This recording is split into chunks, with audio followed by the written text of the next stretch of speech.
Whoever you are, we welcome you. Wherever you come from, we welcome you.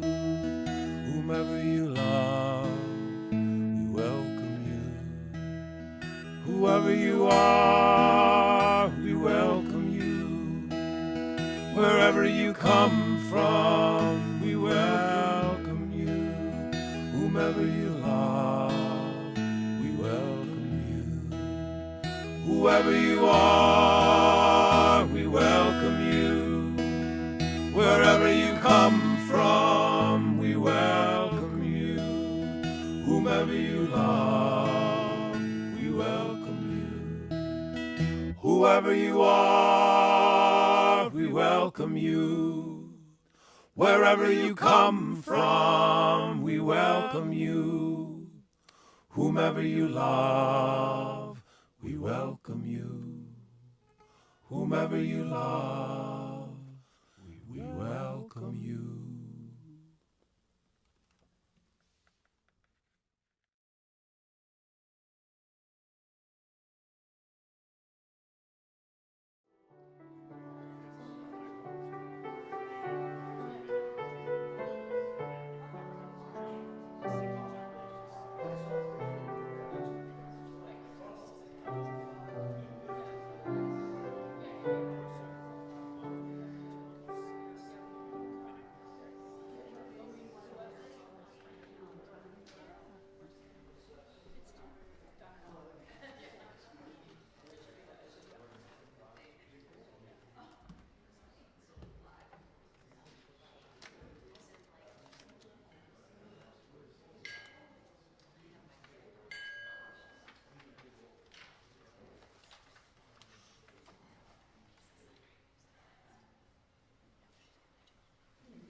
Good morning.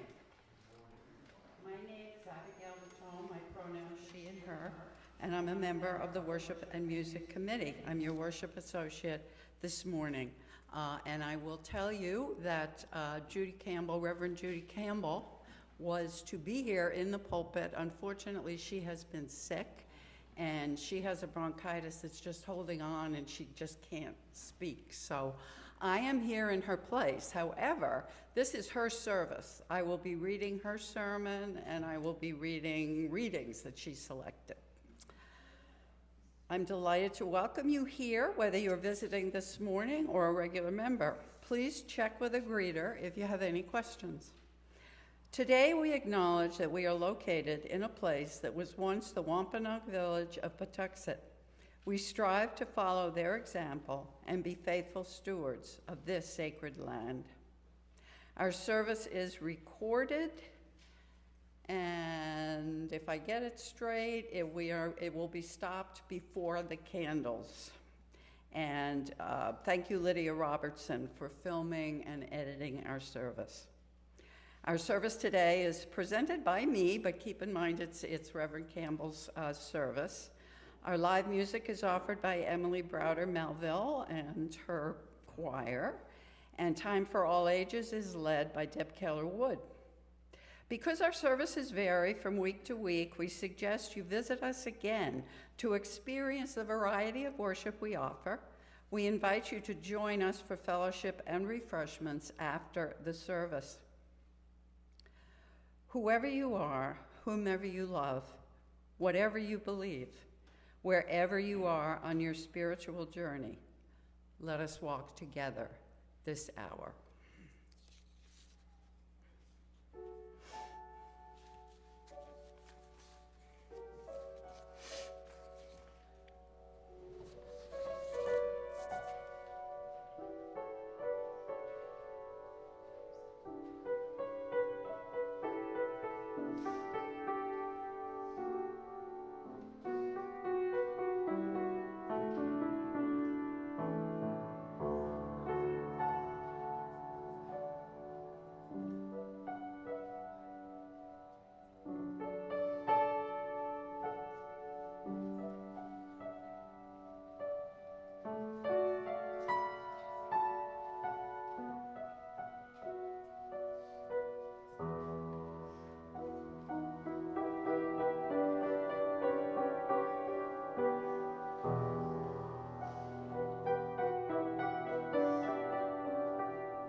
call to worship this morning is from Job, verse 38.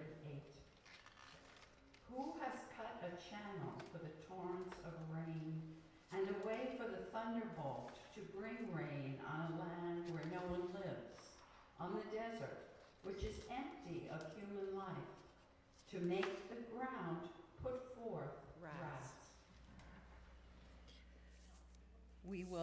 We will sing hymn number 38 in this hymnal, Morning Has Broken.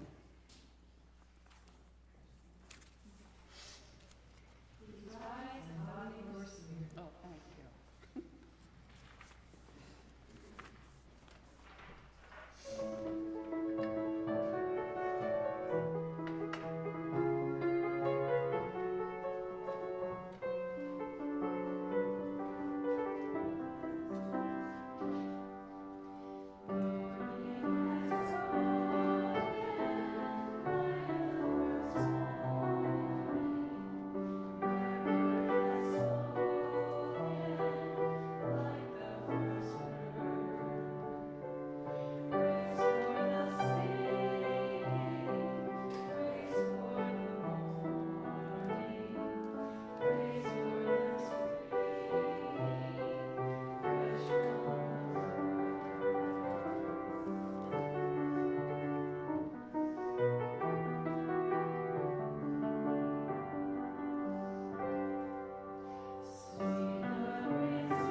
Bluesky get to Narnia?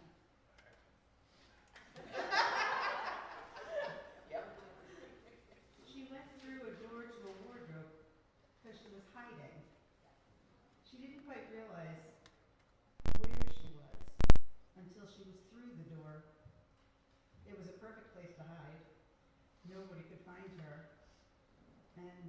couldn't find herself.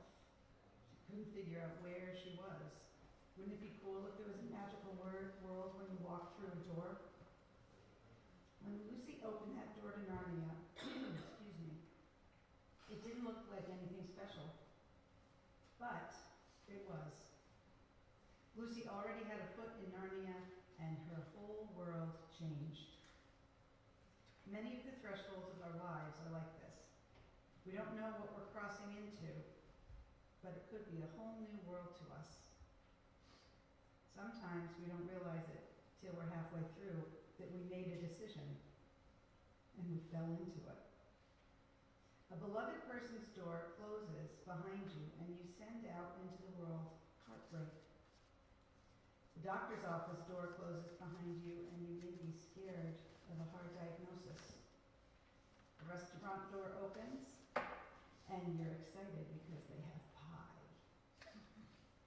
Door to a library, a door to a gym, or a dance studio introduces you to a new life's passion. You might not have even discovered it if you haven't walked through that exact door. The door to a church takes us down a pathway of growth we may have never expected. We cross these thresholds every day of our lives, for good and for ill, in joy and in sorrow, sometimes in very bittersweet truth. Sometimes we don't want to walk through the door, even though it's right in front of us. We want to stay away from the door, but we have to take a deep breath and walk through the door anyway. Truly, even in our own front door, there is a great threshold of new possibilities. No matter how familiar the world is within and without, maybe. Given our lives' reality of constant change, every day we open the same door, but something's different. The weather might be different. The person on the other side might be different. We don't know, but we walk through the door. There's a new world behind every door if we choose to see it that way, awaiting our discovery if we will encounter it as such. I have some door pictures that I'm going to walk around. I want you to decide what door you would choose.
One person figured out one of the doors.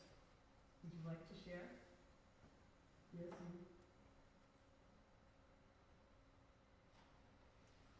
What did you say you thought of? I said that was Same here. Yeah.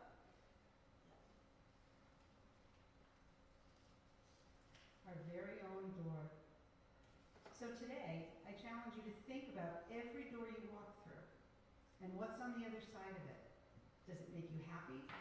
Does it make you nervous? Does it make you relieved? Just imagine every single door you walk through today has something special to offer you. And now I'm going to take the children and youth on a journey of learning and discovery, and we're going to open a few doors on the way to it. This little light of mine, I'm gonna let it shine. This little light of mine, I'm gonna let it shine.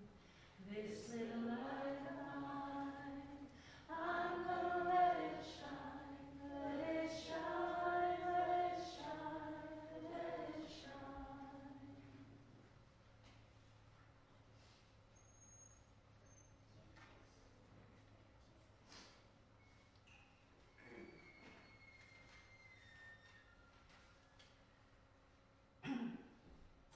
reading this morning is The Journey by Mary Oliver. One day you finally knew what you had to do, and began, though the voices around you kept shouting their bad advice. Though the whole house began to tremble, and you felt the old tug at your ankles. Mend my life, each voice cried. But you didn't stop.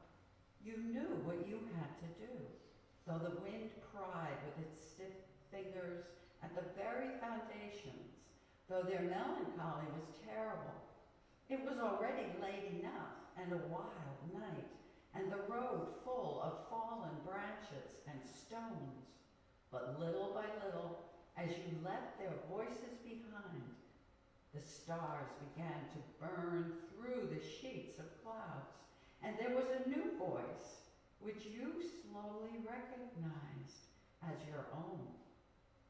That kept you company as you strode deeper and deeper into the world, determined to do the only thing you could do, determined to save the only life you could save.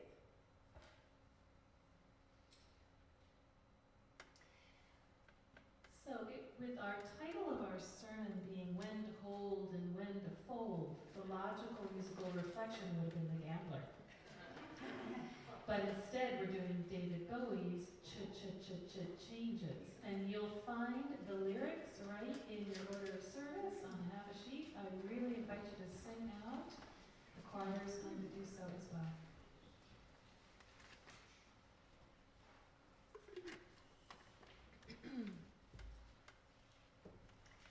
Why don't you guys bring the mic a little bit closer to you? Closer. Bring the mic. Yeah. Bring it.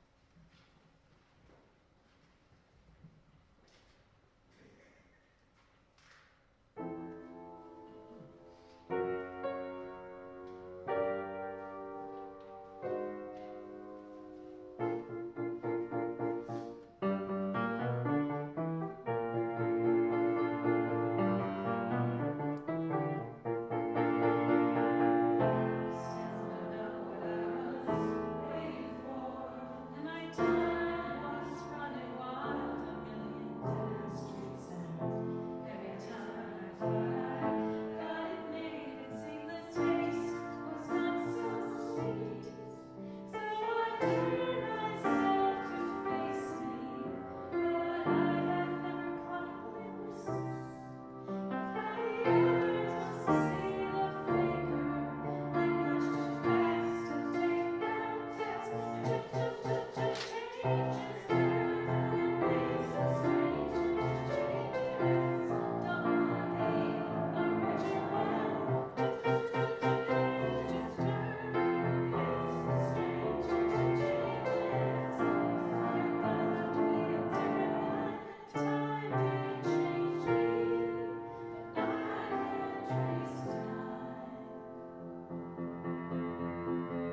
Thank you. That was really fun. I like that.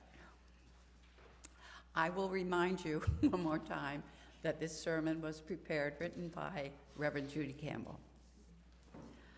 When to hold and when to fold. Lessons from a poker table. When I was a young mother and trying to stretch $1 as far as it would go, I was talking to a friend about the best and most economical way to make a Sunday roast beef dinner, using the cheapest cut of beef I could find. Spell that, afford. She suggested I come over and watch her actually prepare a roast, and that way I could learn, because we all know there are some things that happen in a kitchen that can never be written into a recipe book. So there I was, standing in her kitchen as she made her preparations. The first thing she did after unwrapping the roast and before setting it into the roasting pan was to slice about 3 inches off the narrowest part and set it aside to cook separately. I'd never seen that done before. Why did you do that? I asked. What does that do for the roast?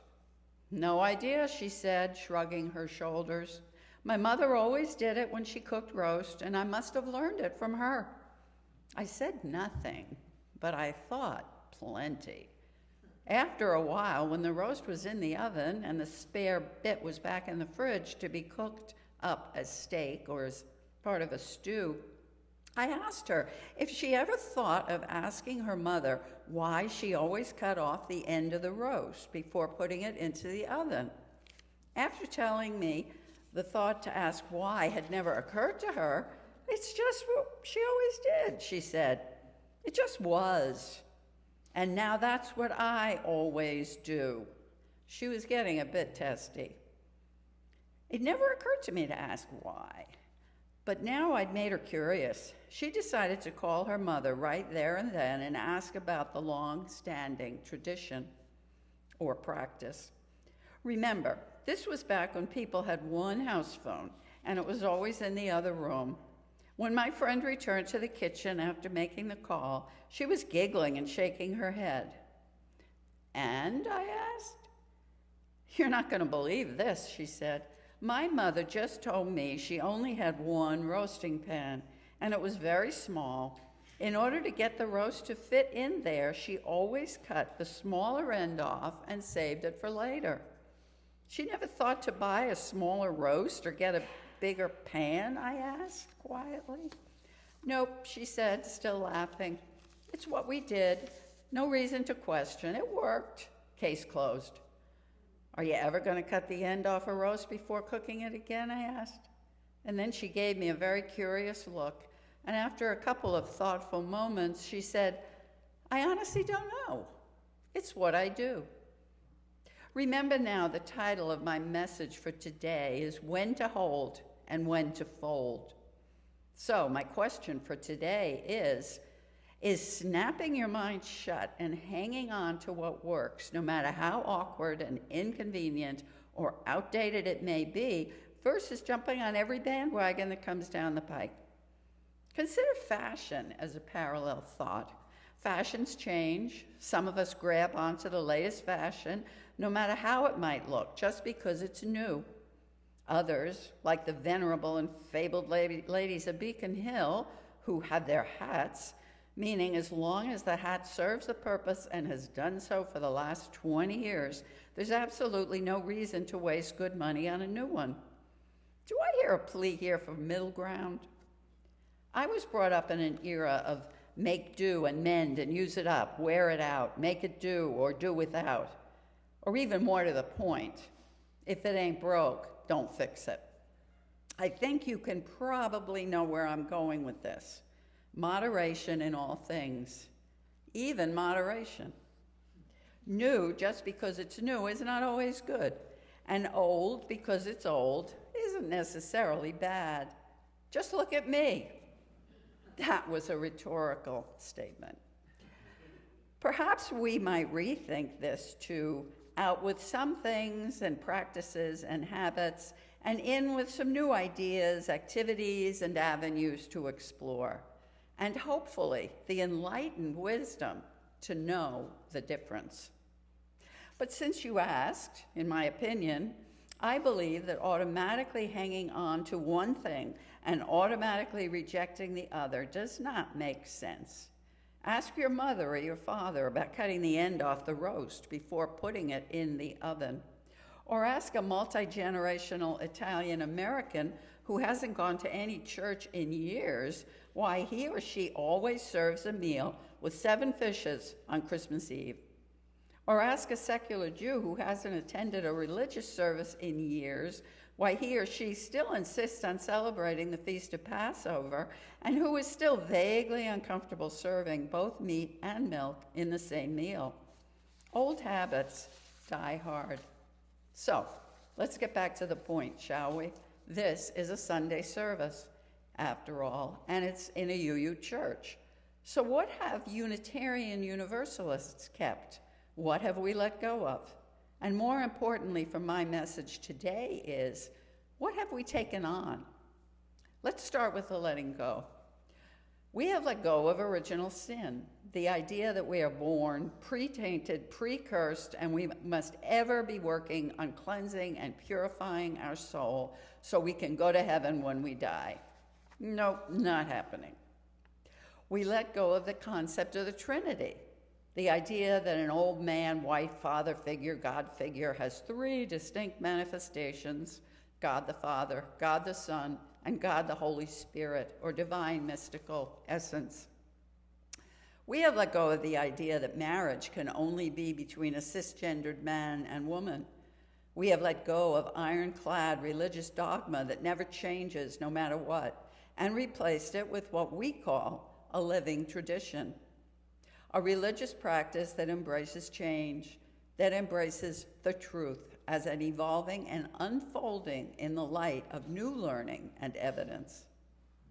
We are as more of a curious and reason-based international community of questioners than those who chose ironclad faith and dogma-based tradition. And on the other side of that, and new to us, what have we taken on? We have taken on the freedom and the responsibility of discovering and defining our own religious and spiritual beliefs and practices. The right, the responsibility, and the privilege to respectfully question authority. We welcome and benefit from the learning that religious pluralism offers. And through all of this, we as a group of headstrong, rugged individualists covenant to affirm and promote the gift, the privilege, and the responsibility of changing our minds. And therein for me is the key word, responsibility. It's easy to toss off responsibility for our own fortunes and misfortunes by throwing up our hands and saying, it wasn't meant to be, or God had other plans, not my fault. Nothing in UUism suggests that anything is simply our fate, our lot in life, the hand you were dealt. So shut up and live with it. This is your bed, now sleep in it. If you or a UU gets into a badly made bed, we know we have the option of staying there and complaining about it, or getting up, pulling off the sheets and the blankets, flipping the mattress, and starting over. Sometimes the effort is monumental and beyond us for a time, and it's entirely possible we might even have to ask for help turning the mattress, but we still have a choice. What and how will you choose what actions you take? It's the second Sunday in March. Spring is peeking around the corner. In the coming days of this year, spring, and the seasons to follow, what choices and decisions will you be making? And what inside you, even if it is devoid of all factual evidence, will help to shape that decision? When will you hold, and when might it be the best for all concerned to fold? Will you hang on to what you've always done because that's what you do and it's so much easier that way? Or, when faced with a choice of actions, Will you stop, consider, take note, think about, and then explore the extent and the ramifications of your options, and only then make an informed choice? Will you hold them or will you fold them? Will we, as a beloved community, hold or fold? By the time we reach voting age, many of us have come to the realization that the universe, under its current administration, produces many disappointments. And what? They either shrug their shoulders and stumble forward, or decide to get up on their hind legs and take action. After the election, conservative columnist George Will wrote in the Washington Post, "Many Americans today resent sharing citizenship with an approximately equal number of other Americans. Each group abhors the other's politics and, perhaps as important, their manners." Each group abhors the other's politics and, perhaps as important, their manners. This is going to be a challenging period for all of us, whatever side of the political aisle or the social issue or the religious tradition you have chosen to inhabit. We will all be asked to make some hard decisions. So then, might I suggest that when it comes to making a choice, ask hard questions of self and another. Do you really need to cut the end of the roast because that's the way you did it and you always will? World without end, amen. Maybe, or maybe not. If you think about it, one of the tenets of our shared faith is questioning authority and respecting the worth and dignity of all living things, including the planet, and even including those who vote differently than you did. Questioning anything is something you do very well, and I suspect we are all going to be doing a lot of that in the coming days and months. Thinking before we speak and asking intelligent questions respectfully and making good trouble is going to keep us all very busy in the days to come. May it be so.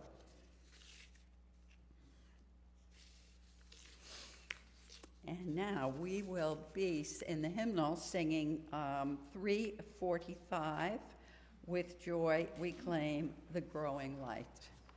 And please stand up as you are.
We accept your gifts. We accept so much of what